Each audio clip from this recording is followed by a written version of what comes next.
en direct sur l'île Motte. Erev Tov, bonsoir à toutes et à tous. On se retrouve comme chaque lundi soir.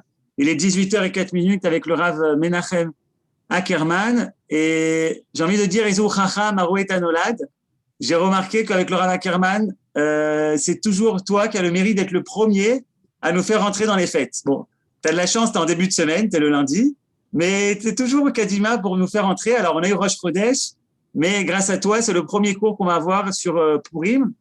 Et ce soir, tu as intitulé le cours Zachor et Purim, jamais 3 sans 4.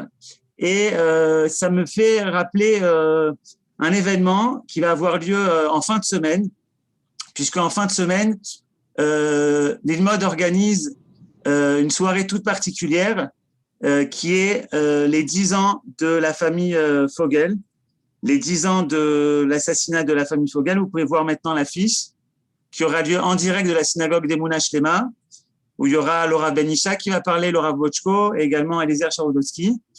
Voilà, une soirée toute particulière. On prépare des reportages, des témoignages. Et Kamouvan, c'est une soirée d'études, les Louis Nishmatam. Et c'est un petit peu, ça rejoint un petit peu le thème que tu viens de dire. Il y aura le côté Zachor et aussi le côté Purim. Ce ne sera pas une soirée de déprime. Le Rabbi Ishaï m'a dit, tu fais pas une moda en noir, on n'est pas là pour déprimer. Mais de ce Zachor et Asher Asalech Amalek, on sortira avec Purim avec des forces. Donc, je vous convie tous, jeudi soir, à vous connecter. Les Louis Nishmatam, 10 ans de la famille Fogel. Voilà, bonne étude à tous et à toutes. Et c'est parti avec le Rav Ackerman, jamais 3.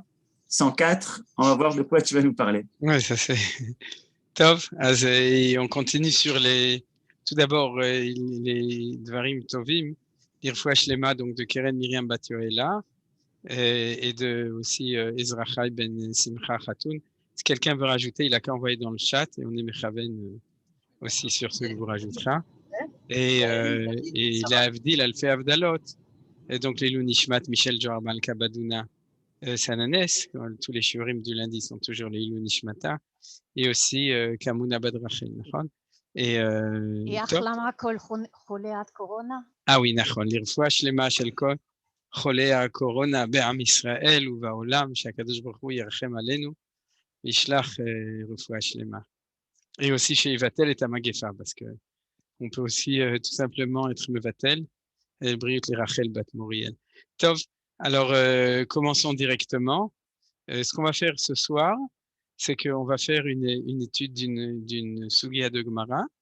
Et vous allez comprendre du coup pourquoi j'ai appelé ça jamais... Ah, j'ai marqué jamais... Non, c'est jamais 304. Je me suis trompé dans le titre. Oui, en plus, le pire, c'est que c'est de l'ivrite. Alors, Sugia de Gemara dans Masechet Megillah. Page 7, folio A, c'est-à-dire c'est marqué ici. Et cette Sugia de Megillah, elle parle donc elle parle de bien entendu de la Megillah. Et à partir de cela, on va envisager une étude sur Zachor, et c'est la raison pour laquelle j'ai choisi, puisque la semaine prochaine, si Dieu veut, Bezrat Hashem, on fera un cours sur Purim Meshulash, donc ce sera 3, et ce serait avec 3, et puisque c'est très rare, ça arrive de temps en temps qu'il y ait un Purim Meshulash, ce sera l'occasion d'étudier certains thèmes de Purim, à part par les aspects de Halacha, dont on parlera un petit peu en vitesse, mais j'imagine que tout le monde va en parler. Je vais essayer de donner une dimension un petit peu supérieure des choses. Et cette semaine, comme on se prépare à Shabbat Zachor, donc c'est l'occasion aussi d'envisager l'étude de la préparation de Purim au niveau de Amalek, de ce sale Amalek qui marche Mov Zichro. Quand je dis ça, je pense vraiment à ce que Johan a annoncé, c'est-à-dire à tous ces Rechaïm qui font tellement de mal, comme l'histoire de la famille Fogel. Et donc, c'est important aussi au niveau de Zachor et Asher Asa, Velo Tishkach et Timche, d'étudier des choses qui sont liées, comme j'ai dit, se souvenir, de ne pas oublier et d'effacer la mémoire de Amalek, d'étudier, de se préparer à Shabbat Zachor, qui est le Shabbat qui vient devant nous. Donc, ce qu'on va étudier, On va passer sur le texte, bien entendu. Je sais qu'une partie de vous ne sont pas des talmudistes, je dirais, ferronés, c'est-à-dire qui ont fait passer 10 ans à la yeshiva. Et je le sais parce que je le vois dans le Zoom qu'il y a des gens qui ont sans doute jamais passé une journée à la yeshiva pour des raisons techniques diverses et avariées. Alors donc, on va étudier ensemble le texte. Shalcha lahem, donc Talmud Bavli, Megillah 7a, et il y a un texte en parallèle dans le Yerushalmi très intéressant qu'on n'étudiera pas. Shalcha lahem Esther la Chachamim, Kitvuni le Dorot. C'est-à-dire que le texte qu'on va étudier, le thème qu'on va étudier, c'est la demande de Esther à Malka. Je vous traduis, bien entendu, et les psukim, j'ai mis la traduction, mais pas du texte de la Gemara, j'ai pas de traduction. Esther a envoyé aux sages en leur demandant d'écrire pour les générations, pour toutes les générations, d'écrire la Megillah. Alors, ça veut dire quoi de l'écrire? La Megillah était déjà écrite. La question qui se pose, c'est de mettre la Megillat Esther dans le canon biblique. Alors, c'est ça la question qu'on va étudier ce soir. C'est que Esther a demandé aux Chachamim, et qui c'est ces Chachamim? Le Yerushalmi nous le dit clairement, mais tout le monde le sait, c'est-à-dire les commentateurs le savent, c'est ce qu'on appelle les Anshe Knesset Agdola, c'est-à-dire les sages de la Grande Assemblée. On en a parlé la semaine dernière dans Parashat Mishpatim. La Knesset Agdola, c'est l'équivalent de la Knesset aujourd'hui, c'est-à-dire Anshe Knesset Agdola que vous connaissez surtout par Pirkei Avot. C'était le grand Sanhédrin qui était en Israël au moment de Shivat Zion, au moment du retour avec Ezra et Nehemia. Et c'est eux qui avaient la possibilité, en tant que Sanhédrin, donc de tribunal suprême, ou d'institution suprême, il vaut mieux dire, c'est le Beth Adin Hagadol, le grand tribunal, c'est eux qui avaient la possibilité d'accepter ou d'inférer le fait d'insérer un texte dans le canon biblique. La Gemara, dans la suite, j'ai effacé cette partie-là, mais elle discute aussi d'autres textes, comme celui comment ça s'appelle, de Michelet, comme celui de Kohelet, les textes de Shlomo Amelech, etc., de savoir est-ce qu'on peut les mettre dedans ou est-ce qu'on ne peut pas les mettre dedans. Tous ces textes sont dedans, mais par contre, il y a un texte qui a été évacué, c'est le texte de Ben Sira. Le texte de Ben Sira était un moment et puis il a été évacué. J'en avais déjà parlé une fois, c'est-à-dire que si vous voulez, la fermeture du canon biblique, c'est quelque chose qui s'est fait avec le temps. Il s'est fait, comme le dit la Gemara dans Baba Batra, page 14, elle s'est fait au moment de Anshe Knesset Agdola. Et la raison, elle est claire et on va le voir tout de suite, c'est que c'est le moment où la prophétie s'est arrêtée.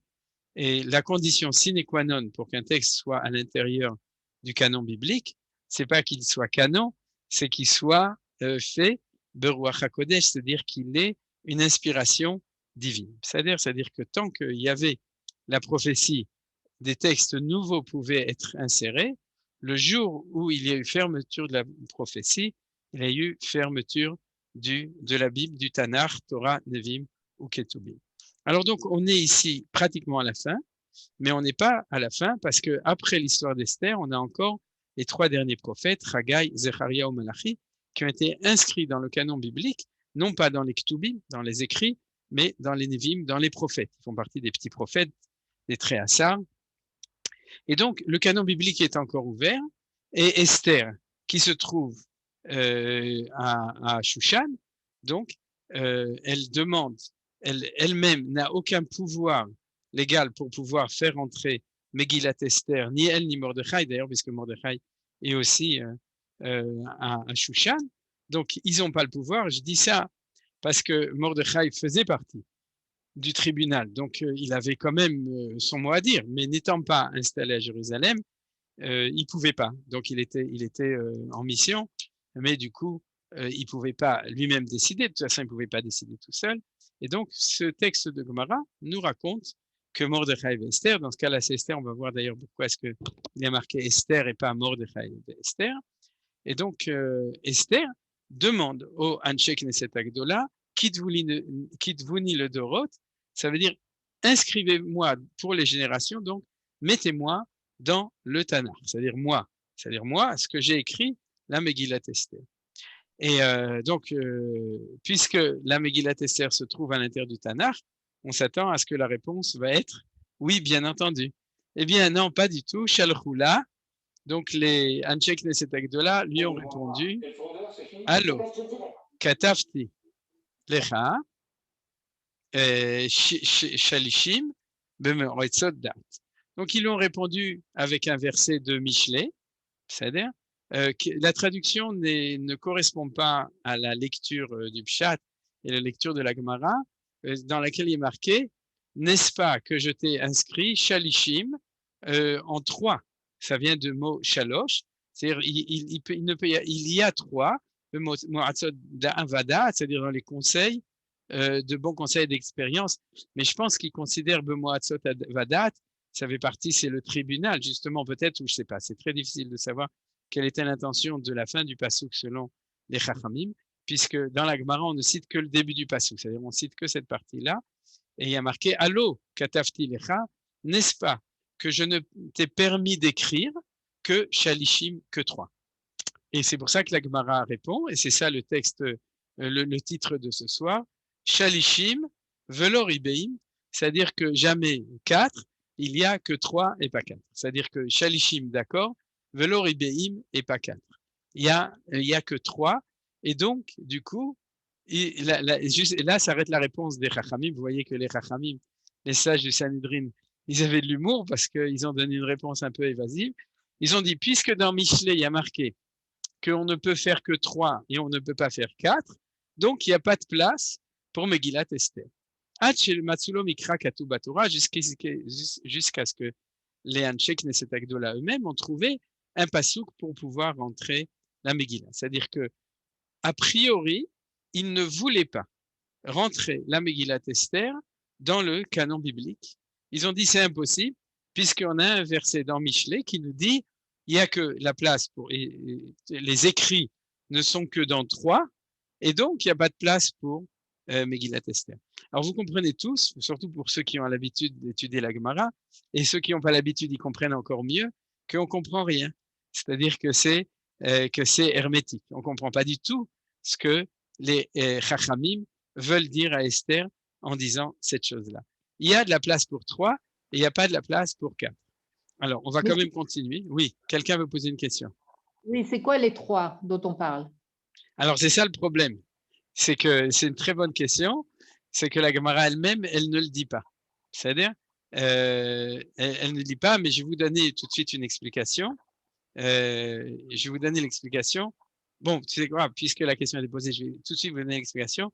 C'est l'explication d'un grand commentaire du Talmud, de la Gemara, qui se trouve à la fin de la Gemara, qui s'appelle Ma'aritz Chayut. Si vous me demandez c'est quoi Ma'aritz, c'est Rabbi quelque chose, Tzvi, Yosef Tzvi ou Yuda Tzvi, Chayut. Chayut, c'est un nom juif fréquent et chez les Ashkenazim et chez les Sfaradim. Donc le Ma'aritz Chayut, qui est dans la Gemara, à la fin de la Gemara, dit que en fait, le problème, il est que ces trois, c'est Torah, Nevi'im, Ketuvim. Et du coup, c'est un peu plus clair à comprendre. C'est-à-dire que ils lui ont dit, il y a Allo katafti lecha, vous voyez, c'est-à-dire tu as traduction, je t'ai donné le droit d'inscrire dans le canon biblique Shalishim trois sortes de textes, des textes de Torah, des textes de Nevi'im et des textes de Ktuvim, ce qu'on appelle le Tanakh, c'est-à-dire la Torah, les prophètes et les écrits. Et donc, alors, Esther aurait dû lui répondre, mais il n'y a pas de problème. Je ne vous ai pas demandé de faire une quatrième catégorie, je vous ai demandé de le rentrer à l'intérieur du canon biblique. Alors, c'est comme ça qu'on va peut-être mieux comprendre la discussion, puisque les Chachamim m'ont dit, on voudrait bien le rentrer, mais on ne peut pas, parce que c'est quelque chose d'autre. Alors, continuons à lire la Gemara. Merci pour la question. Hache Matsulo Mikra Katuv Batora, jusqu'à ce qu'ils aient trouvé un verset écrit dans la Torah qui leur a permis de rentrer la Megillat Esther. Alors, c'est quoi le verset? Vayomer Adonai el Moshe, Ktov zot zikaron basefer, vesim beozne Yoshua ki macho emche et zecher Amalek mitachat Hashemayim.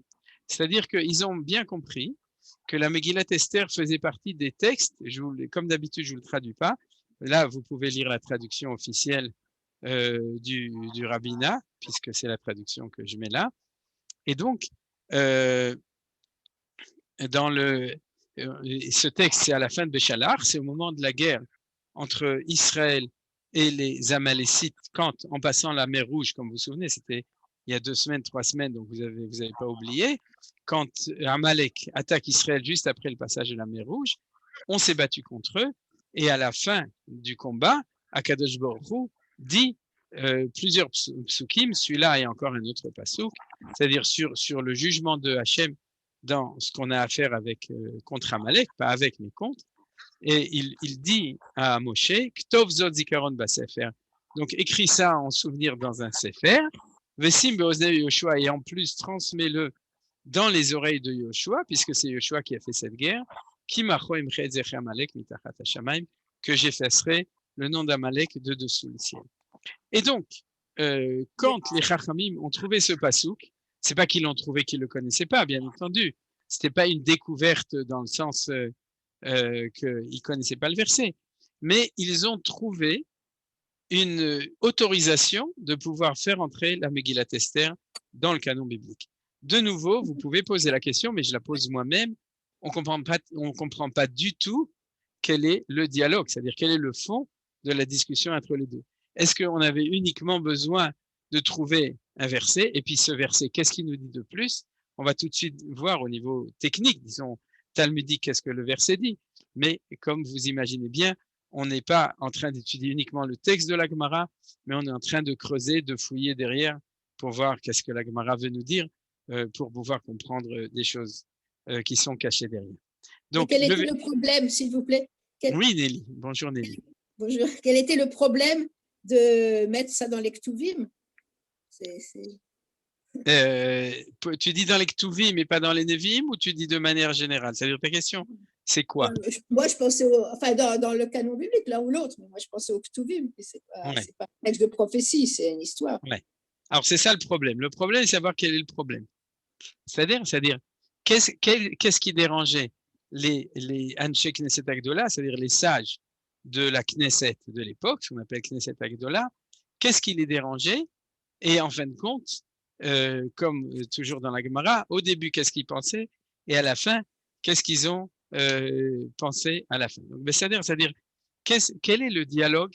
Et ça fait partie de la difficulté un peu de l'étude talmudique, c'est que, surtout quand on est dans la partie plus midrashique, vous comprenez, c'est-à-dire pas dans la partie halachique, mais ici on est dans une partie qui est plus midrashique, historique, etc.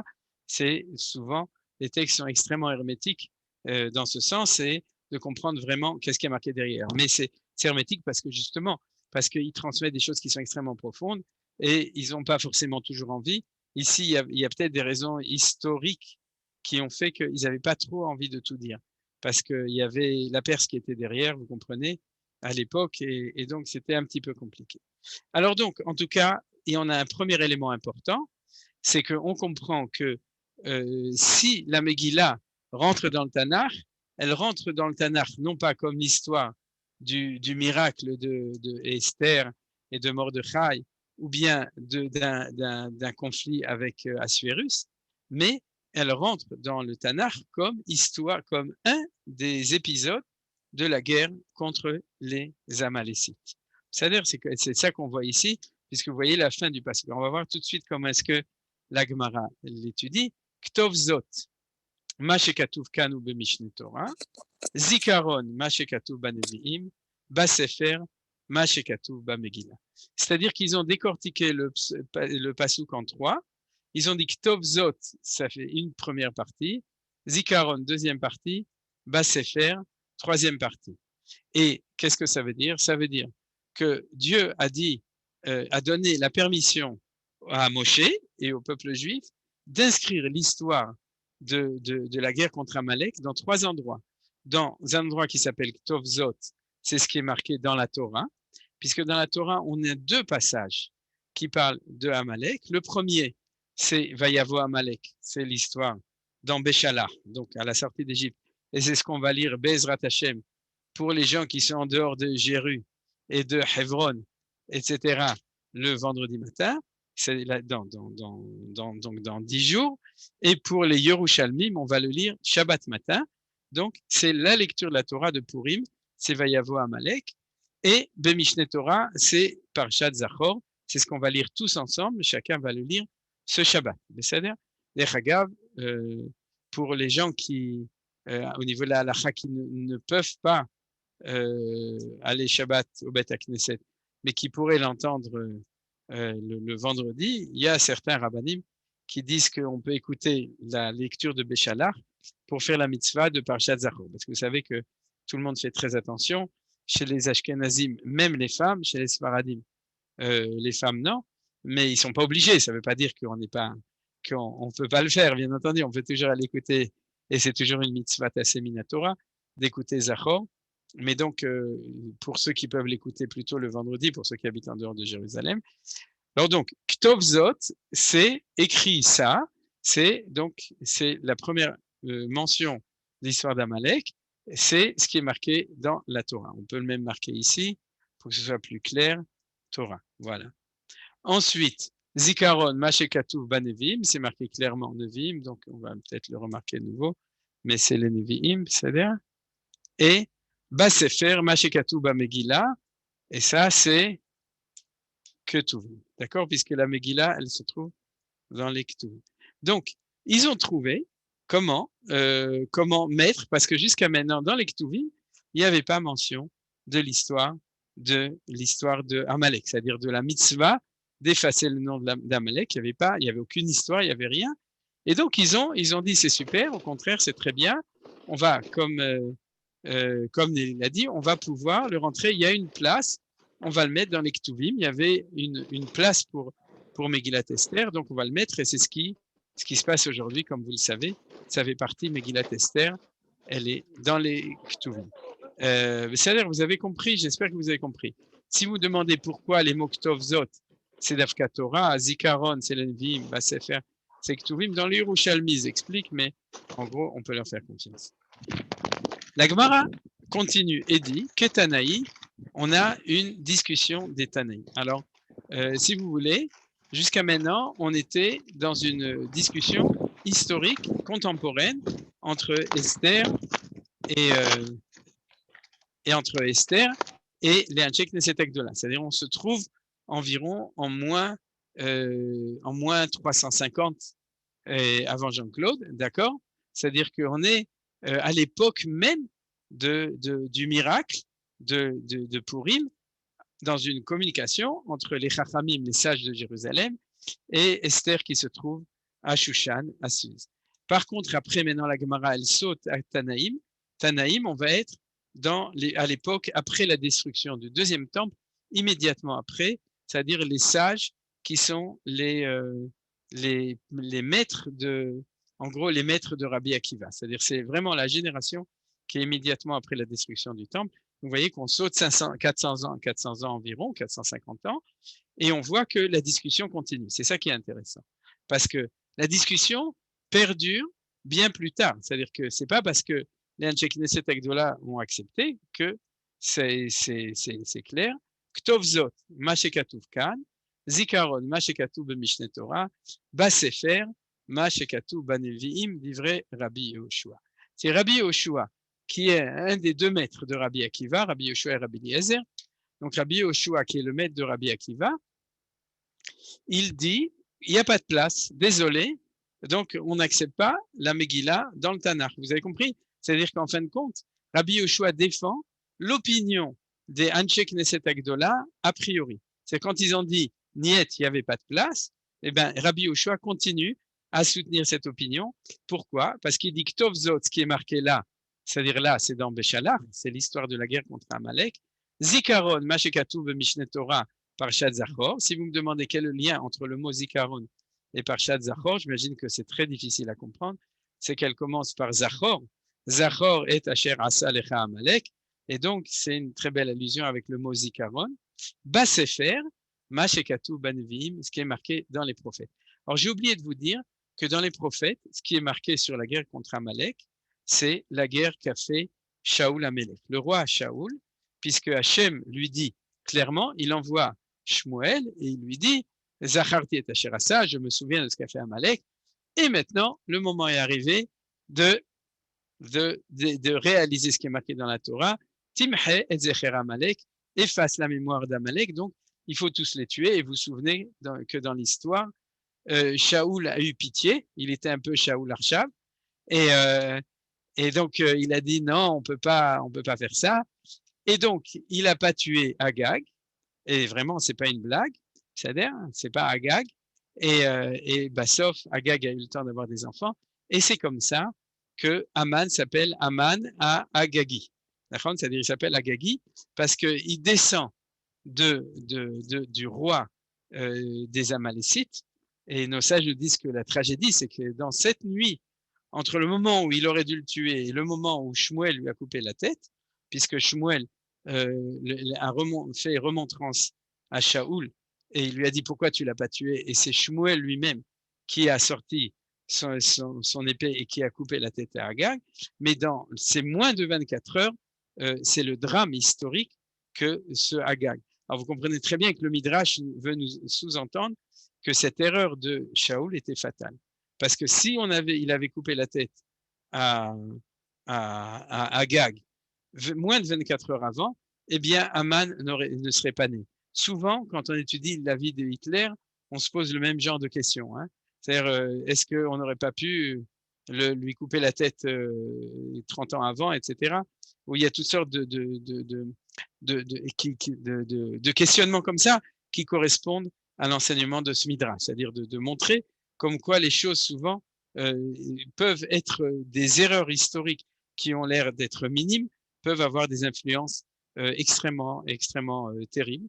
Et donc voilà, donc vous avez compris, c'est-à-dire que Rabbi Yoshua, pour revenir, il dit il n'y a pas de place. Et il explique l'opinion des Anshe Knesset Agdola au début qu'il n'y avait pas de place. Et ensuite, Rabbi Eliezer Amodai Omer, donc Rabbi Eliezer Amodai Elazar, pardon, qui n'est pas le Baal Machloket habituel de Rabbi Yoshua, celui habituel, c'est Rabbi Eliezer Ben Orkenos, mais celui-là c'est un autre, Rabbi Elazar Amodai disait Ktov Zot, Mashekatu Kanu Vishet Torah, Zikaron Mashekatu Banevim, Basefer Mashekatu Bamegila.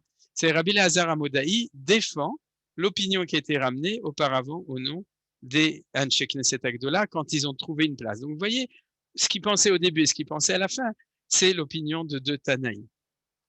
Vous savez que la halacha a été fixée comme les Anshe Knesset Agdola et comme Rabbi Elazar Amodai, puisque nous avons dans le Tanakh, vous pouvez vérifier en sortant du cours que vous dites peut-être qu'il s'est trompé. Non, je ne me suis pas trompé.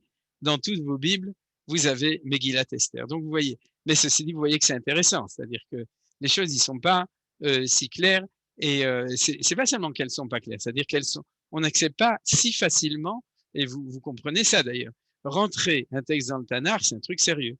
C'est-à-dire on n'accepte pas aussi facilement, il faut les droits d'auteur et tout. Alors, Amar Rav Yehuda, Amar Shmuel, Esther, Enam et Tamet Aeden. On a presque fini. Donc, Rav Yehuda a dit au nom de Shmuel, Esther ne rend pas les mains impures. Alors, ça veut dire quoi? C'est du code de Chachamim. C'est que vous savez quoi? Je vais même pas vous traduire parce que c'est une sugiya de Gemara un peu compliquée qui se trouve dans le premier chapitre de la Gemara de Shabbat, entre autres. Mais Rav Yehuda disait au nom de Shmuel que Esther ne fait pas partie du canon biblique. C'est ça qu'il voulait dire. Au niveau de la halakha, c'est une halakha. Je la traduis pas. Ceux qui veulent, ils regarderont dans leur texte habituel. Mais en fait, c'est ça qu'il voulait dire. Il voulait dire, sache que ça ne fait pas partie du Tanakh. C'est un livre honorable, mais il ne fait pas partie de la Bible du Tanakh.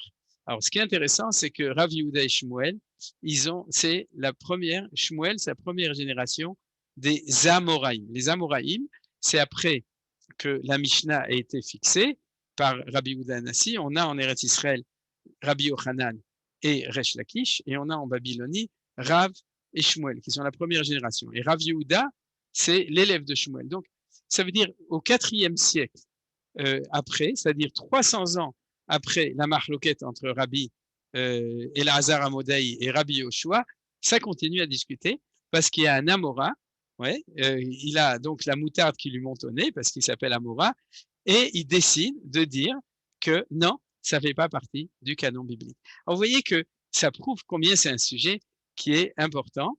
Et la Gemara a dit, tu veux me dire que Shmuel pense que Esther lave Beruach HaKodesh Nehemra, que Shmuel pense que Esther n'a pas été dit en Beruach HaKodesh avec l'inspiration de Kedusha, d'une petite prophétie. Et pourtant, il a dit que Esther a été mise en roi à Kodesh. Et la Gemara répond oui, pour le lire, mais pas pour l'écrire. Vous voyez? C'est-à-dire que ça a suffisamment de roi à Kodesh pour l'écrire, pour le lire, mais pas pour l'écrire. Mais si jamais tu dois le lire, il faut bien que ce soit écrit.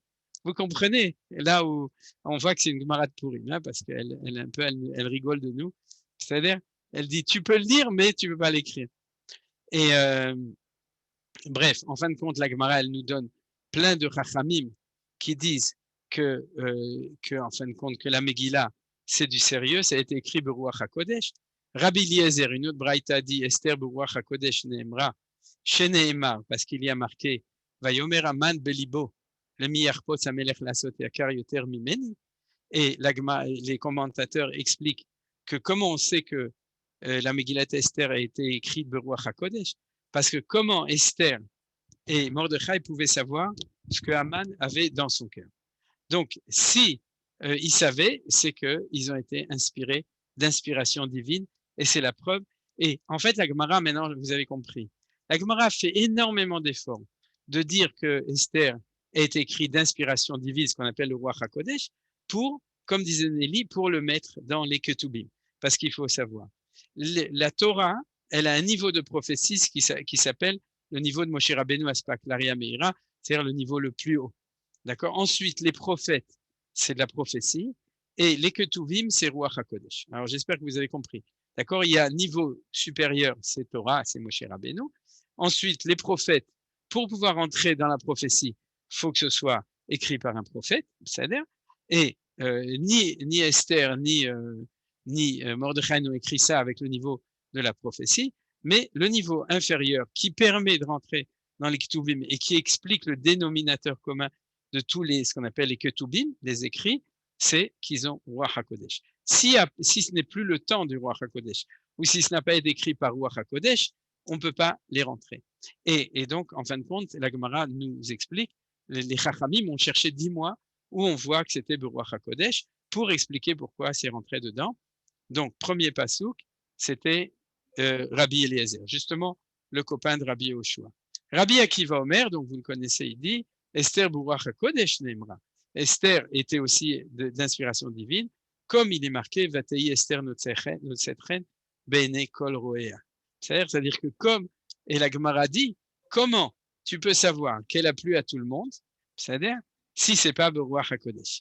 La Gemara après dit non, ils auraient pu faire une enquête de marché pour pouvoir vérifier statistiquement est-ce que vous avez vu hier soir Esther à la télévision, est-ce qu'elle vous a plu ou est-ce qu'elle vous a pas plu? Alors ils répondent Mashiva Uach Umore de Gashem, donc c'est que ça lui a plu et puis c'est comme ça qu'on vérifie les choses. Mais en tout cas, la Gemara quand même dit que a priori affirmer une chose comme ça, la sympathie d'ailleurs c'est plus que satire à la sympathie, c'est pas la traduction. La traduction c'est que tout le monde, elle a plu à tout le monde. C'était Miss Monde de l'époque ou Miss Perse, d'accord? Et chacun l'a regardé avec des yeux perçants, comme disait Manitou. Rabbi Meir Omer, Esther Beruach HaKodesh Neemra. Donc Rabbi Meir, vous connaissez, c'est tous les grands Chachamim. Pourquoi? Parce que Vaïvada Adavar le Mordechai, c'était le complot de Bigtan Vaterish. Alors comment est-ce qu'il l'a su? On dit Beruach HaKodesh. Bah, sauf la Gemara dit non. Peut-être que tout simplement, on le sait, Mordechai était polyglotte et donc il comprenait toutes les langues, donc il avait compris ce qu'il avait dit. Mais disons que la Gemara amène, Rabbi Meir pense que c'est de là. Rabbi aussi Berndour Maskit Omer, Esther Beruach HaKodesh Neemra, Sheneemar, etc.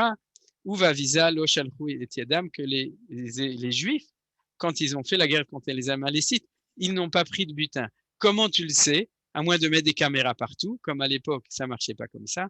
Donc c'était Beruach HaKodesh.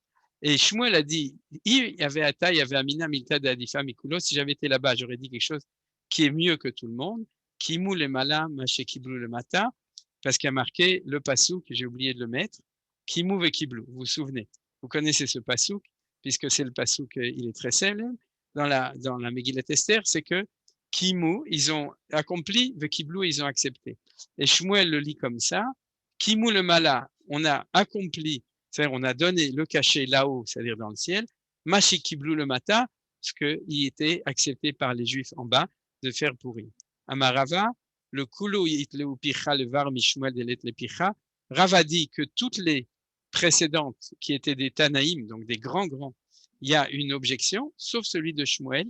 Et Ravina dit, c'est ce que disent les gens d'Amri Inche, Tavahadta pilpel acharifta mimalet sanekare. Il vaut mieux un pilpel qui est charif, qui a du goût, que un panier entier de vieux cornichons, je dirais. Et regardez comment il parle. C'est-à-dire qu'il préfère Shmuel, qui est un Amora. Justement, Amora on a dit, donc il était pilpel, c'est-à-dire il était épicé.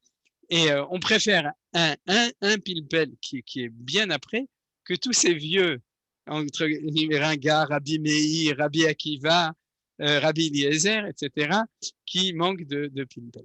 Alors tout ça, cette Gemara, c'est une très belle Gemara, et puisque le temps est arrivé de l'expliquer, on va l'expliquer. Quel est en fin de compte, tout cela? Quelle est l'implication de tout ça, de ce questionnement? C'est ça qui nous intéresse. Tout d'abord, je voudrais vous montrer que le dioun, la discussion qui est marquée dans la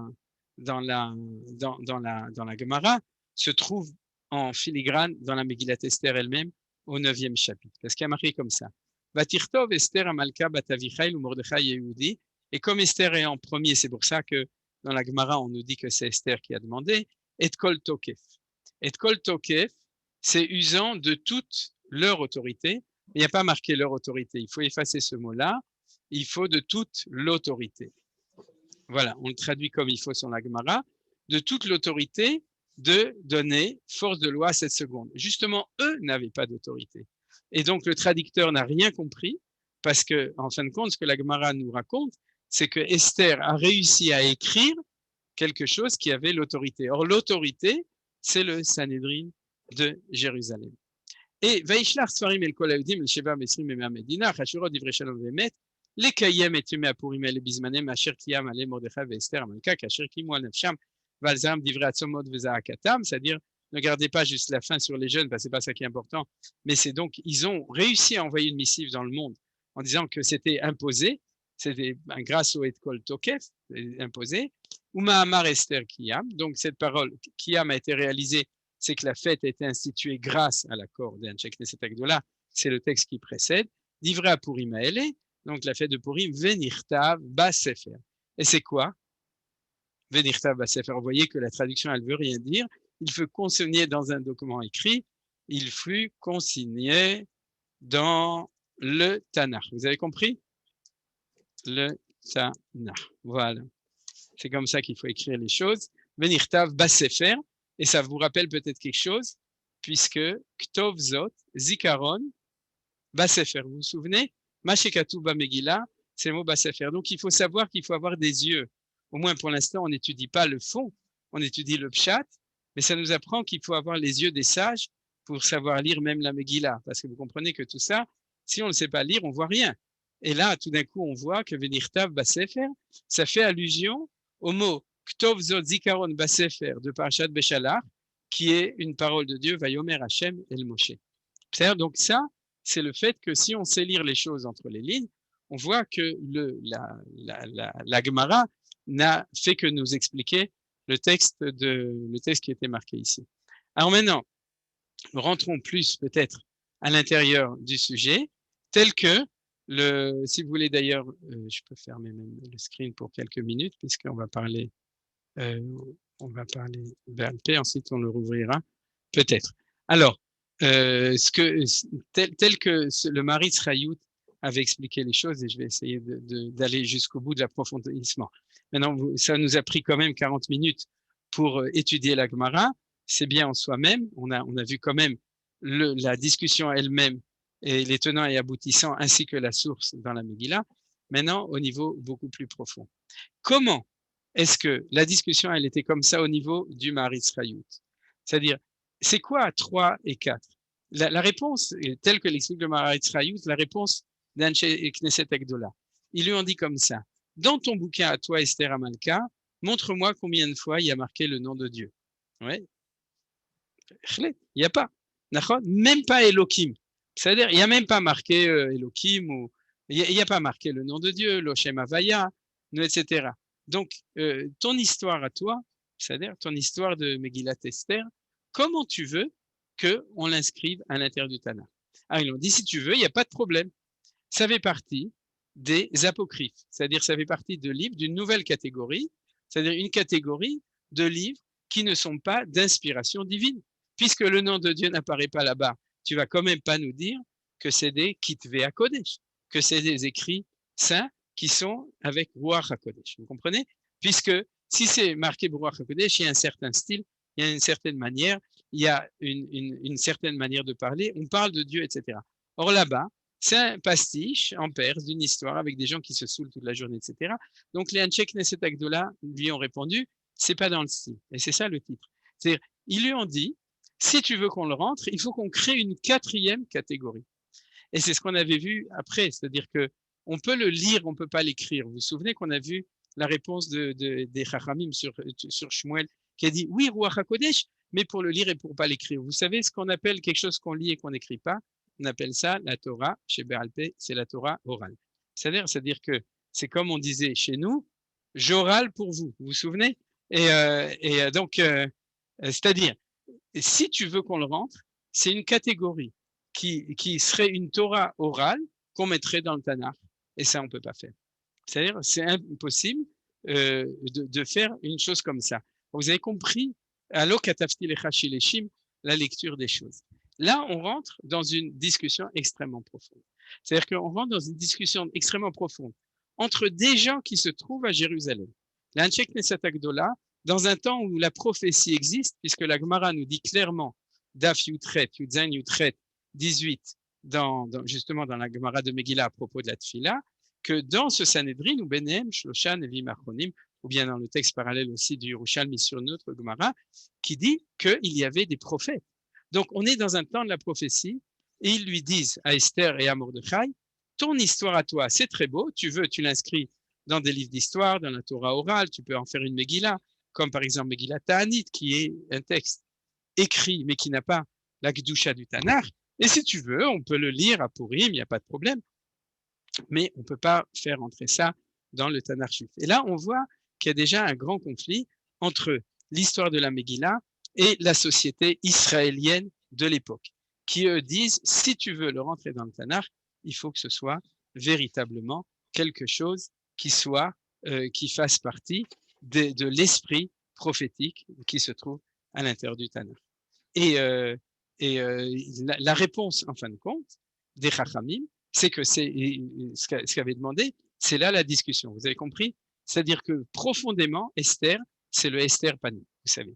C'est-à-dire que c'est une histoire qui se passe dans un lieu et dans un temps où Akadosh Baruch Hu n'est pas révélé. Et c'est l'antithèse absolue du Tanakh, puisque le Tanakh, c'est l'histoire de la révélation. Donc, s'il n'y a pas de révélation, tu ne peux pas le mettre dans le Tanakh. Vous comprenez maintenant la discussion entre les Anshei Knesset Agdola et entre Mordechai et Esther. Imaginez-vous un miracle à New York ou à Paris, Nachon, les Anshei Knesset Agdola en Israël, Bezrat Hashem, quand il y aura, et quand ils seront vraiment sionistes israéliens, Nachon, les Chachamim du Sanhedrin, ils leur diront, tout ça, ça ne fait pas partie de l'histoire qui doit être rentrée dans le Tanakh. Tu veux, tu peux, mais pas chez nous, pas dans la Bible, pas chez nous, dans ce qui est dans Ruach HaKodesh. Alors, dans le fond, la question qui se pose, c'est que, j'espère que je vous ai convaincu, que je me suis convaincu moi-même qu'il ne faut pas rentrer dans le Tanakh. C'est-à-dire, ça explique pourquoi, c'est une discussion qui perdure jusqu'à l'époque, en tout cas, des Amoraïm. C'est-à-dire, bien 700 ans après l'histoire de la Megillah, on continue encore à discuter, est-ce qu'on doit le mettre dedans ou est-ce qu'on ne doit pas le mettre dedans? Parce que c'est une véritable discussion profonde. Est-ce que ça fait partie du caractère de l'histoire biblique du peuple juif et de Akadosh Baruch Hu, de ce qu'on appelle le Ruach HaKodesh? Ça explique pourquoi tous ces Chachamim, tous ces grands Chachamim ont cherché à expliquer avec le Ruach HaKodesh. Mais ce qui est intéressant, c'est ce que dit à la fin, et je n'aurai pas le temps de rentrer dans une explication plus profonde du fait que de l'expression d'un pilpel qui est d'un pilpel qui est plus rarif, qui est plus épicé, c'est celui de Shmuel que de tous les anciens. Mais au niveau du pshat, en tout cas, ça veut dire que les choses se décantent. C'est-à-dire que dans l'histoire, avec Brigitte. Le Tanakh ne commence pas avec la révélation. Si, la création du monde, c'est la plus grande, c'est les 10 paroles de Dieu. Et je suis d'accord, c'est pas la révélation parlée, mais ceci dit, parler avec Adam Arishon, là où tu as raison en tant qu'élève de Manitou, c'est que la révélation commence avec la sortie, mais il y a les patriarches, et puis il y a une certaine forme de révélation, c'est-à-dire bon, d'accord, mais en tout cas, et derrière Hagab, le Tanakh, le Chumash est écrit par Moshe Rabbeinu au moment du Mont Sinaï. C'est-à-dire que c'est au moment de la révélation qu'on apprend tout ce qui se passe avant. Deux réponses. C'est-à-dire, en tout cas, pour revenir à ce qu'on est en train de dire maintenant, il faut comprendre alors comment ça se fait. Alors, pour cela, on va étudier vraiment le texte de Shmuel qui dit Kimu vekiblou, qu'ils ont reçu dans le ciel ce qui a été accepté en bas. Or, nous pose le Tosfot, nous disent, nous on connaît ce passouk pour une autre raison. Parce que de ce passouk qu'on apprend dans la Gemara de Shabbat, page 88, folio A, que Kimu vekiblou, que la Torah qui était imposée au Mont Sinaï a été acceptée de plein gré par le peuple juif au moment de Megillat Esther. Vous vous souvenez? C'est-à-dire, c'est comme ça qu'on apprend Kimu vekiblou, puisque on nous dit la montagne du Sinaï était Dieu l'a mis sur nous et il nous a imposé la Torah. Et donc, on nous dit, alors, on n'a jamais choisi. Et on dit, c'est au moment de Megillat Esther que ça a été choisi. Eh bien, je crois que c'est ça, si vous voulez, un petit peu la réponse que je voudrais vous donner ce soir. Je vois que, je ne sais pas si j'aurai le temps de donner la deuxième réponse, je la donnerai vraiment en un mot. Mais en tout cas, la première réponse, c'est que, si vous voulez, quand on étudie l'histoire du peuple juif, c'est une histoire de ping-pong un petit peu entre Dieu et nous. C'est-à-dire que la Bible, c'est quand Dieu nous parle et que nous, on n'écoute pas, en gros. C'est-à-dire que dans Shirachirim, quand lui, il nous court après, nous, on s'enfuit. Et puis, l'histoire du deuxième temps, c'est que quand Akadosh Baruch Hu dit, eh bien, si c'est comme ça, moi, je m'en vais. Et à ce moment-là, on a commencé à lui courir après. Et c'est l'histoire de Kimu vekiblou. Et c'est une histoire qui a commencé avec Purim. C'est-à-dire que Purim, de ce point de vue-là, c'est le réveil du peuple juif de décider de courir après Akadosh Baruch Hu. Alors, fondamentalement, ça a apparu après la disparition de la parole divine. C'est-à-dire, mais ça a disparu un tout petit peu après. C'est-à-dire, ça a disparu avec la conquête d'Alexandre le Grand, une trentaine d'années après, en gros après l'histoire de Purim.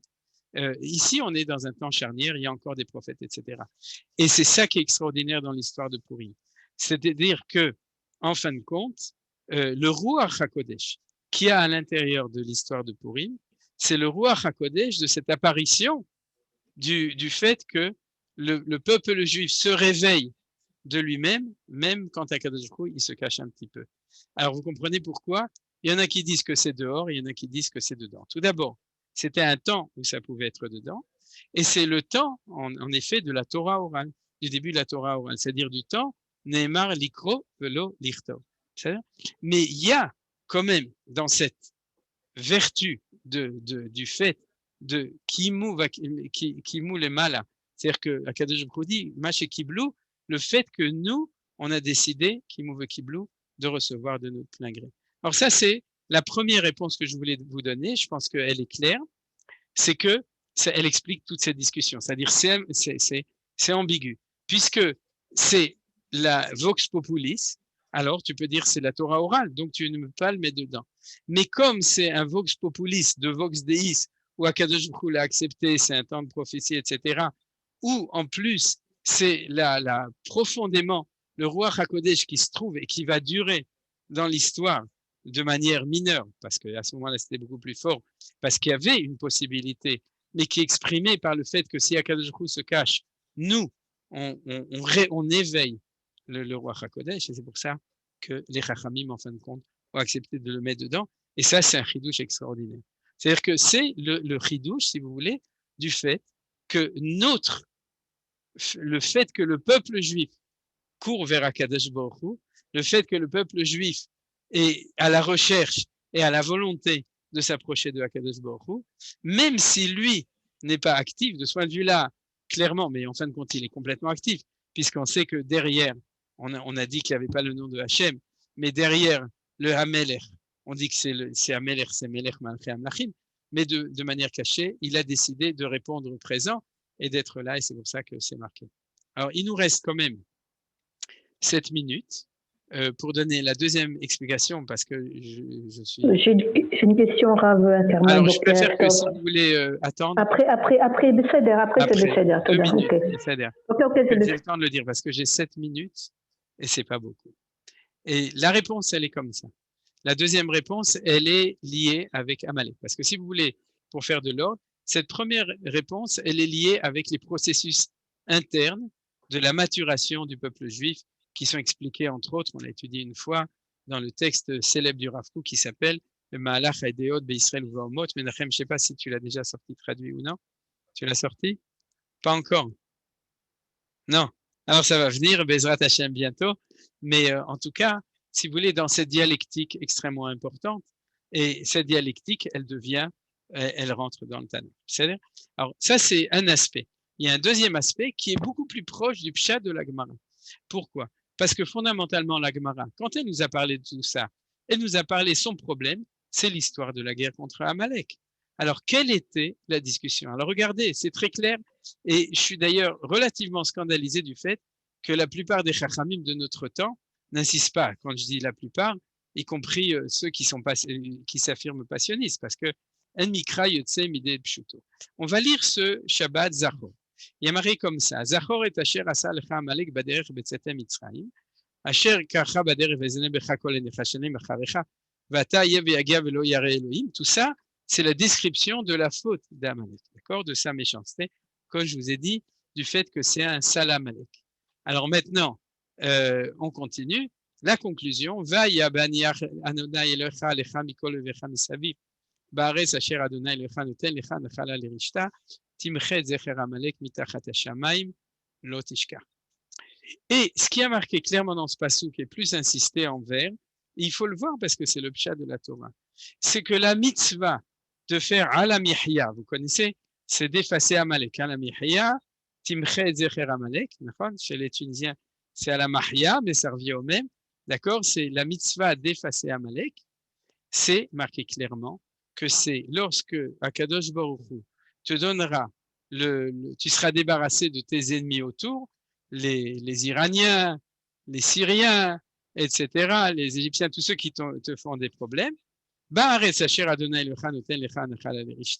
Lorsque tu habiteras dans ton pays, et la Gemara nous dit, Rabbi Houda dit, Israël a reçu 3 mitzvot en rentrant dans le pays, de nommer un roi, d'exterminer la descendance d'Amalek et de construire le Beth Amikdash. On a souvent étudié ce texte de la Gemara de Sanhedrin, page 20, folio B. Il y a un ordre. C'est-à-dire que quand on te dit que tu seras installé dans le pays, ça veut dire que tu as un État. On ne parle pas de gens qui étaient à l'époque du mandat britannique ou de la Turquie, etc. C'est-à-dire on dit quand tu seras installé dans ton pays, tu auras un État. Donc tu as un roi, c'est un État. Et que tu auras un certain progrès au niveau de ton installation, puisque Baniach Mikol Vecha dans le pays, à ce moment-là, mitzvah aseh midatora, timche zecher Amalek mitachat hashamayim lo tishkach. Et la preuve de cela, c'est que celui qui l'a fait la première fois, c'est Yehoshua, qui va être le premier roi au moment de la conquête du pays. Et c'est pour ça qu'à la fin du passage qu'on a vu tout à l'heure, il y a marqué Vesim beozne Yehoshua.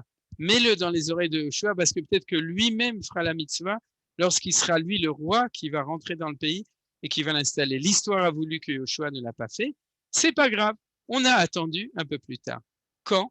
Dès qu'il y a eu un premier roi. Dès qu'il y a eu un roi Shaoul, Dieu n'a même pas attendu David. Vous comprenez ce que je veux dire? C'est-à-dire, il y a un sort du Mashiach ben Yosef, Mashiach ben David, puisque Shaoul descend de Rachel et David descend de Yehuda. Dès que arrive le premier roi, Melech HaMashiach, le roi qui était loin, et à ce moment-là, c'est Shaoul, Dieu lui dit, le temps est arrivé, vas-y, le temple n'est pas encore construit, tout d'abord, fais la mitzvah de Michyat Amalek. Alors maintenant, je pense que vous avez très bien compris. La discussion entre les Anshe Knesset Agdola et entre Mordechai et Esther dans cette lecture-là, il est encore plus limpide. C'est qu'ils lui ont dit, tu peux pas rentrer l'histoire de Megillat Esther parce que vous êtes en dehors de la plaque tournante qui s'appelle Eretz Israël. Parce que vous n'êtes pas roi, parce que vous ne faites pas partie de l'État d'Israël renaissant, et donc c'est pas possible que ce que vous avez fait, c'est la mitzvah de Michyat Amalek, donc ça ne peut pas rentrer dans le Tanakh. Parce que ce qui rentre dans le Tanakh, c'est l'histoire de Yehoshua qui a été ordonnée par Akadosh Baruch Hu, mais c'était le peuple juif avec Moshe à la tête qui se sont battus contre Amalek. La deuxième fois, la mitzvah dans Zachor, qui nous explique comment le faire. La troisième fois, historiquement, Beit Rishon dans les prophètes, l'histoire de Shaul HaMelech. Et la quatrième fois, les Atid Lavo, lorsque Ben Gurion viendra et qui fera la guerre, ou Bibi, ou celui qui le fera, qui fera la guerre contre Amalek de notre temps. Mais vous, à cette époque, vous n'étiez pas en situation de le faire. Et de ce point de vue-là, dans ce pshat, alors il faut de nouveau avoir le temps, il nous reste 1 minute, pour comprendre quelle est la réponse. Alors la réponse, je crois, j'ai pas marqué le passouk, je suis désolé, c'est que à la fin, si, je l'ai marqué, il est là. Voilà, on revient au passouk, vous vous souvenez dans Béchalach, parce que celui qu'on a lu, c'est celui de Parjat Zachor. Vayomer Adonai el Moshe Kitov zot zikaron basefer besim beozne Yoshua ki macho emche et zecher Amalek mitachat hashamayim, que Dieu dit, c'est moi qui vais effacer la mémoire d'Amalek de tout sous le ciel. Et à la fin, c'est vrai, c'est pas marqué, j'ai oublié de le dire, Milchama la'Hashem ba'Amalek midor dor. Il y a une guerre contre Amalek dans chaque génération. Alors, la réponse que je veux vous proposer, c'est comme ça, c'est que dans ce passouk, il n'y a pas marqué quand tu viendras dans le pays, tu devras effacer Amalek en tant qu'État, en tant que royauté. Mais il y a marqué que c'est moi, Dieu, qui m'occuperai à chaque génération d'effacer Amalek de sous le soleil. Ça veut dire quoi? Ça veut dire qu'il y a une vraie mitzvah d'effacer Amalek, et celle-là, c'est par Parashat Zachor qu'on va lire ce Shabbat. Et cette vraie mitzvah, c'est l'État d'Israël qui doit la faire. Et Bezrat Hashem, si elle n'a pas encore complètement fait, mais elle s'en occupe, c'est-à-dire, et l'histoire de la famille Fogel, malheureusement, prouve qu'on n'a pas fini de le faire complètement, mais on est en train de s'en occuper. C'est-à-dire qu'on est là pour, de manière offensive, Timche, comme à l'époque de Shaoul, s'occuper au moment venu, et ça, le moment venu, et la manière dont ça se fera, on ne sait pas exactement, je vais juste vous donner comme indication, c'est qu'à l'époque du deuxième temple, les Amalécites faisaient partie des opposants à ceux qui reviennent en Israël, ce qu'on appelle les Samaritains. C'est-à-dire tous les Midrashim nous expliquent que Aman et ses enfants n'étaient pas des gens qui habitaient à Shushan, ils habitaient en Samarie. C'est-à-dire ils habitaient à Shomron et ils faisaient partie de ce qu'on appelait l'OLP de l'époque, l'Organisation de libération de la Samarie, c'est-à-dire l'OLS. Et c'est pas une blague, il faut étudier le Tanakh pour le savoir. C'est-à-dire qu'ils faisaient partie au niveau spirituel de la nation qui s'occupait de s'opposer à les réinstallations en Israël. Et il y a ceux qui font la guerre et il y a ceux qui sont les idéologues. Et les idéologues de l'opposition au retour en Israël, en Eretz Israël, à l'époque du deuxième temple, c'était les Amalécites. Donc, de dire que de notre temps, ce serait la même chose, c'est pas difficile. Et donc, on va revenir à la différence entre ces deux textes. Ce texte-là, c'est la mitzvah de combattre Amalek à chaque génération. Et là, on arrive au Baalé Amoussa qui disent dans le cœur de chacun réside un petit Amalécite et puis il faut le sortir. Ou bien à chaque endroit, il peut y avoir, etc. À chaque temps, il y a aussi un problème éventuel. Et ça, c'est la réponse. Et c'est pour ça que c'est dans ce passouk, vous voyez, en fin de compte, qu'ils ont trouvé Bassefer, le fait qu'il y avait la place pour la Megillat Esther. Il n'y a pas de place pour la Megillat Esther dans le texte de Parashat Zachor. Il y a de la place pour la Megillat Esther dans le texte de Parashat Béchalach, parce que c'est deux textes qui sont fondamentalement différents. L'un parle de Milchama la'Hashem ba'Amalek midor dor, d'une guerre de toute génération, mais cette guerre de toute génération ne peut pas être, pour revenir au texte à la fin de Parashat Zachor, ne peut pas être celui de le véritable combat contre Amalek. Je dirais comme ça. Le fait que Amalek nous ait agressés dans toutes les générations, midor le dor, on le sait. Le fait qu'à chaque génération, il avait un autre accoutrement, un autre déguisement, une autre idéologie, une autre nation par lesquelles il se présentait derrière lui pour développer sa pensée amalécite de vouloir détruire le peuple juif, etc. Ça, on le sait. Et le fait qu'on est obligé de se battre contre eux à chaque génération, d'être vigilant, et que Akadosh Baruch Hu dit Macho Imche, c'est-à-dire qu'il nous aidera, à ce moment-là, c'est aussi un fait. Mais tout ça, ça fait partie d'une conception d'une certaine dimension. En fin de compte, et c'est ça là où je voulais arriver, c'est que ce qui nous intéresse, nous, au niveau du peuple juif qui est revenu sur sa terre, c'est qu'on n'est déjà plus là-bas. Et c'est la raison pour laquelle, a priori, les Anshei Knesset Agdola ne voulaient pas. Et c'est pour ça que Rabbi Yehoshua disait, désolé, En Makom, il n'y a pas de place. C'est-à-dire tous ces grands Amoraïm d'Eretz Israël, ils disaient, il n'y a pas de place pour ça, parce que ça ne fait pas partie du Emet. C'est quoi le Emet? C'est que ça doit être adapté à Béchalar, mais ça doit correspondre à ce qui a marqué dans Parashat Zachor, dans Dvarim, cette paracha qu'on est obligé de lire Midna Torah une fois par an, de l'entendre une fois par an, Zachor et Asher Asalecha Amalek. Et nous, Baruch Hashem, on est dans un temps où les Anshei Knesset Agdola seraient d'accord de signer sur notre mitzvah de Michet Amalek de notre temps. Alors, j'ai donné des éléments de réflexion sur qui sont Amalek de notre temps en Eretz Israël, parce qu'il ne faut pas confondre. C'est-à-dire, quand je dis en Eretz Israël, c'est le Amalek de la fin des temps qui menace le dernier projet du retour à Sion au moment de la dernière Géoula, de notre Géoula, et le fait qu'on a le privilège de notre temps aussi de pouvoir non pas seulement attendre qu'Akadosh Baruch Hu nous aide quand eux vont nous attaquer et qu'on était en état de légitime défense, comme dans le cas de l'histoire de la Megillah, mais le fait de pouvoir aussi réaliser, on pourrait dire, de réaliser le projet de l'histoire, c'est-à-dire du fait que non seulement au niveau positif, à cette œuvre, que le peuple juif revienne sur sa terre, que la parole de Dieu revienne dans le monde, etc., mais aussi de pouvoir éliminer cette force historique qui était celle qui a voulu dénigrer à Akadosh Baruch Hu et à son représentant sur terre, qui est le peuple juif, de pouvoir révéler cette parole, comme il y a marqué, maintenant je terminerai, dans la prophétie de Bilam qui dit « Reshit Goïm Amalek, va harito adeoved », c'est-à-dire que même si au début de l'histoire, alors Amalek avait une place prédominante, va harito, va harita yemim, à la fin des temps, adeoved, alors il y a une promesse de Dieu que Amalek disparaîtra avec toute son idéologie, je pourrais dire, de dénigrement de la sainteté, de la présence de Dieu dans le monde et de la sainteté du peuple juif sur terre. Toda Rabba. Amen. Toda Rabba, merci beaucoup Ackerman. Il y a eu pas mal de chats, je ne sais pas si tu as pu voir. Non, je ne peux pas regarder. Alors, le problème est qu'Amalek est partout et non à un endroit spécifique, c'est celui-là. Vous pouvez poser vos questions par oral, c'est plus agréable, c'est plus vivant. Ouvrez les micros, chers amis. D'accord. Alors, je vais répondre à Yoéla pour commencer. Alors, si tu veux, le Je suis partout, vous vous souvenez, c'est un journal amalécite, Nachon. Je ne sais pas si vous le connaissez ou non. Ouais. Mais alors, si tu veux, il faut faire attention à ça. C'est ce que j'ai voulu dire. C'est qu'il y a Torah Eretz Israël, il y a Torah de Bavel. Dans la Torah de Bavel, alors, c'est la dimension du Amalek de je suis partout. Et c'est vrai. C'est-à-dire, c'est celui que j'ai montré dans Béchalar. Et c'était ça la raison pour laquelle c'était important de mettre la Megillat Esther. Il y a d'autres enseignements, Bezrat Hashem, une autre année, j'en donne d'autres sur l'importance de la Megillat Esther aujourd'hui.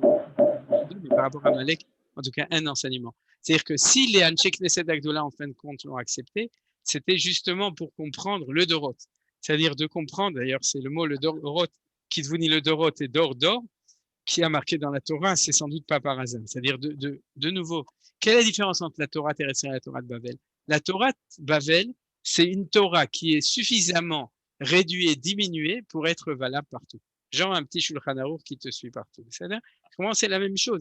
Alors, tu as aussi un petit Amalek qui te suit partout. Le problème, c'est que quand on revient en Eretz Israël et qu'on a des Kélim de Gdoula qui s'appellent l'État d'Israël, la Malchut Israël, le fait d'habiter en Eretz Israël, si on reste dans les Kélim Tzum Tsamim, c'est-à-dire on reste dans ces petits Kélim, on rate le Kosher, c'est-à-dire qu'on reste dans la porte Kosher. Et donc, on continue à errer. Et donc, Kosher. Et donc, il faut absolument reconstruire ces Kélim de Gadlout, c'est-à-dire d'expliquer de nouveau, même si, moi, je vous dis pas comment il faut le faire, je suis pas le Ramatkan, d'accord? Mais de reconstruire au niveau du Limud Torah, ces Kélim, je vous ai dit, c'est l'évidence, c'est marqué noir sur blanc dans Parashat Zachor. Comment tu peux continuer, pas toi, Yoéla, c'est-à-dire comment on peut continuer à tenir un discours galoutique, c'est-à-dire il est partout, alors qu'il y a marqué dans la Torah qu'il n'est pas partout. Il y a marqué dans la Torah qu'il est en Eretz Israël à condition d'avoir un roi et qu'on ne peut même pas construire le temple tant qu'on n'aura pas résolu ce problème. Vous comprenez combien c'est un problème important au niveau de l'histoire réelle du peuple juif quand il revient en Eretz Israël. Toda Rabba Yoel, en tout cas. Tu veux rajouter quelque chose? Oui, j'avais demandé s'il y avait eu aussi une marloquette, le même genre de marloquette pour Hanouka. Non, parce que justement, Hanouka, c'est apocryphe. C'est-à-dire, Hanouka, la question ne s'est même pas posée des Anshe Knesset Agdola. Est-ce qu'on pourrait mettre la Megillat Ta'anit, qui est la Megillat Hanouka, dans le Tanakh? Ouais, c'est-à-dire, pour les érudits, il faut regarder le Tosfot qui se trouve sur la Gemara qu'on a étudié, qui fait cette comparaison entre Megillat Ta'anit, qui est la Megillat Hanouka, et Megillat Esther, qui s'appelle tous les deux Megillat d'ailleurs, qui est celle de Purim. Celle de Hanouka, le problème ne se posait pas. C'était clair que c'est une fête qui donne cette dimension métahistorique, etc., même dans la galaxie. Ça a l'air. Encore une question? Un chat? Oui, moi j'ai une question à poser. Si j'ai bien compris, je vais te demander, donc la Megillah d'Esther, elle a été écrite par Ruach Kodesh et elle a été écrite 700 ans après, pendant les époques des Amoraïm. C'est bien ça? Non, pas du tout. Merci d'avoir demandé. Elle a été écrite par Esther. Elle était introduite dans le canon biblique à cette époque par les Anshe Knesset Agdola. Mais même après, pendant 700 ans, il y en a qui disaient, si je pouvais, je la sortirais. Ça se trouve, Shmuel, tout simplement, il acceptait pas qu'on lise dans un Tanakh, par exemple, écrit sur un claf, etc. Et il disait, si tu peux prendre une Megillah, que Megillah, comme on fait aujourd'hui, on lit, il était d'accord. Mais par exemple, quand on avait dit Eno Meta Meta Yadayim, pour lui, ça faisait pas partie des Megillot sur claf qu'on devait embrasser. Quoi, si tu comprends? C'est-à-dire, la Megillat Esther, elle a une kedusha aujourd'hui, et c'est pour ça que les gens aiment bien avoir une Megillah chez eux, parce que la Gemara elle dit qu'Amita chez le Torah, c'est-à-dire une kedusha comparée à la Torah, à un tout petit niveau, hein, pas du tout au niveau de la Torah, mais elle a une certaine kedusha. Ouais. Et Raph, je peux poser une question encore? Oui, bonjour Daniel. Bonjour. Et je sais pas, je me demande si, voilà, la Megillat Esther, elle part du fait que Mordechai ne se plie pas, ne se prosterne pas devant autre qu'Akadosh Baruch Hu. Et nous sommes toujours comme ça, j'espère. Donc, est-ce que actuellement, le problème n'est pas on a une tyrannie, je ne sais pas, je vais me lancer parce que c'est un peu peut-être osé, une tyrannie de l'argent qui fait que les guerres, c'est de l'argent qui circule, je ne sais pas trop comment, mais bon, bref, et qui fait que tout le monde se plie à ce système. Oui, je comprends, mais ça va un petit peu, si vous voulez, ça ouvre un nouveau débat. Et ça va un petit peu loin, disons que, parce que… à ce moment-là, ça nous demanderait de nous examiner sur le fait de ne pas se prosterner. Oui. Bon, Amalek, c'est surtout sur la mahout du peuple juif. C'est pas l'argent, c'est le fait qu'il existe. C'est Akadosh Baruch Hu même qui voudrait annihiler, mais c'est pas l'argent. Enfin, oui, c'est ça. Oui, c'est vrai que en tant que réflexion, on peut aller dans ce sens, mais je pense que Marlène, elle dit clairement, c'est-à-dire que là, Mordechai ne s'est pas prosterné devant une menace sur le peuple juif d'extermination et sur quelqu'un qui se prenait pour de l'idolâtrie, etc., et qui a été identifié par lui comme un Amalek de manière claire. Ils le connaissaient, ils avaient fait la guerre ensemble. Donc, ils se connaissaient bien. Mais c'est quand même là, alors, si on veut élargir à toutes sortes de sujets au niveau de ne pas se prosterner, on peut le dire, mais disons que c'est le juif, c'est pas seulement l'irréductible qui se prosterne pas devant toutes les tyrannies possibles, c'est vrai aussi, mais dans ce cas précis, je pense que ce qui serait important, si on voulait en tirer, c'est cette réponse du fait de ne pas se prosterner devant des nations qui seraient prêtes à nous exterminer, etc. Et ça, de ce point de vue-là, au niveau spirituel et au niveau matériel réel, comme l'Iran aujourd'hui ou comme les Palestiniens, etc. C'est-à-dire que je crois, ou bien d'autres qui seraient plus du côté spirituel de ce point de vue-là. Mais ceci dit, c'est pas exclusif de ce que vous avez dit. Mais c'est pas le pshat, on pourrait dire en tout cas. Moi, ce qui m'étonne, je voudrais poser la question. Oui, shalom. Si Esther n'avait pas demandé à écrire, oui. il n'aurait pas écrit.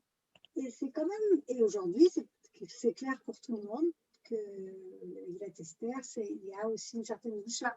Maintenant, si elle a écrit Bourach HaKodesh, c'est qu'elle a dû sentir que c'était Bourach HaKodesh. C'est que ça nous parle à ces posés. Et c'était le sujet du cours, c'est-à-dire que Esther. Alors, peut-être, bon, alors j'ai recommencé de mais ça va, alors, Dieu a créé le monde, etc. Et le but du cours, c'est exactement ça. C'est tout d'abord, il faut avoir l'habitude de la dialectique talmudique, c'est-à-dire de voir que s'il y a une discussion, c'est qu'il y a un côté comme ça, etc. Oui, c'est-à-dire que elle et Mordechai sentaient profondément. D'ailleurs, Esther, il y a marqué Vatilbash Esther Malchut chez la Pshar Ruach HaKodesh. Merci d'avoir fait la remarque, parce que les Chachamim n'ont pas amené ce passouk-là dans cette Gemara. Mais de ce passouk. Donc elle savait que c'était Ruach HaKodesh. Donc elle c'est pas qu'elle savait, elle était Ruach HaKodesh. Elle sentait. Et Mordechai encore plus, parce qu'il a dit Revar Vatzala Yavo Mimakom Acher. Et parce que justement, parce que le niveau qu'ils sentaient eux, les Chachamim lui ont répondu, ou bien au niveau de Amalek ou truc, tu sens, c'est très bien, dans ta communauté, dans ta paroisse, à Shushan, ça va pas s'user, c'est bon, mais chez nous, on l'accepte pas. C'est-à-dire, c'est pas dans notre dimension à nous. Tu comprends? C'est-à-dire, imagine-toi le rabbin d'une communauté qui dit j'ai ressenti que Dieu m'a parlé, et il va chez un prophète à Jérusalem, il va se faire jeter. Il va pas lui dire tu as pas senti. Mais s'il te plaît, il faut pas mélanger. Mais donc, vous dites quand même que c'est parce que c'était pas en Eretz Israël, d'accord? Tout d'abord, c'était pas en Eretz Israël, il n'y avait pas de Malchut, et qu'il y a un problème.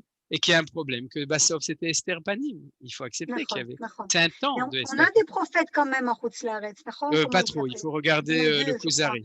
Non. Ils peuvent qu'à condition qu'ils ont été branchés avant en Israël et qu'ils ont des bonnes batteries. Ou bien qu'ils sont de nouveau branchés. Ça, c'est ce qu'on voit de Sader, sinon, non. Rav, une question. Ça dit que ça a été fixé dans le canon biblique, donc juste après. Mais qu'après, dans la Gemara, plus loin, on voit que tu as dit que peut-être que Shmuel, ils n'avaient pas accepté ça. Comment c'est possible que si ça a déjà été fixé, alors il y a quand même quelqu'un qui vient dire non, ce que vous avez fixé, les Rachamim d'il y a 400 ans, ils ne sont pas bons, on change tout. Mais comment tu n'es pas juif? C'est comme ça. C'est-à-dire, tu crois qu'on accepte les choses tellement facilement, etc. Tout d'abord, je vais dire quelque chose. Le Safek, il était built-in depuis le début. Tu comprends?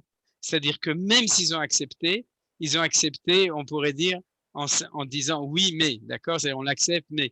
Et alors, il y avait toujours les gens du mois de mai qui disaient que non, quoi. C'est ça le 1er mai. C'est compris. Igal, je crois. Igal, il voulait poser une question, s'il est là. Oui, merci beaucoup, oui, je fais ça. Merci. Bonsoir, Rav Ackerman. Je voudrais savoir comment Mordechai, il a compris ce que préparait Aman. Comment il a compris? Vous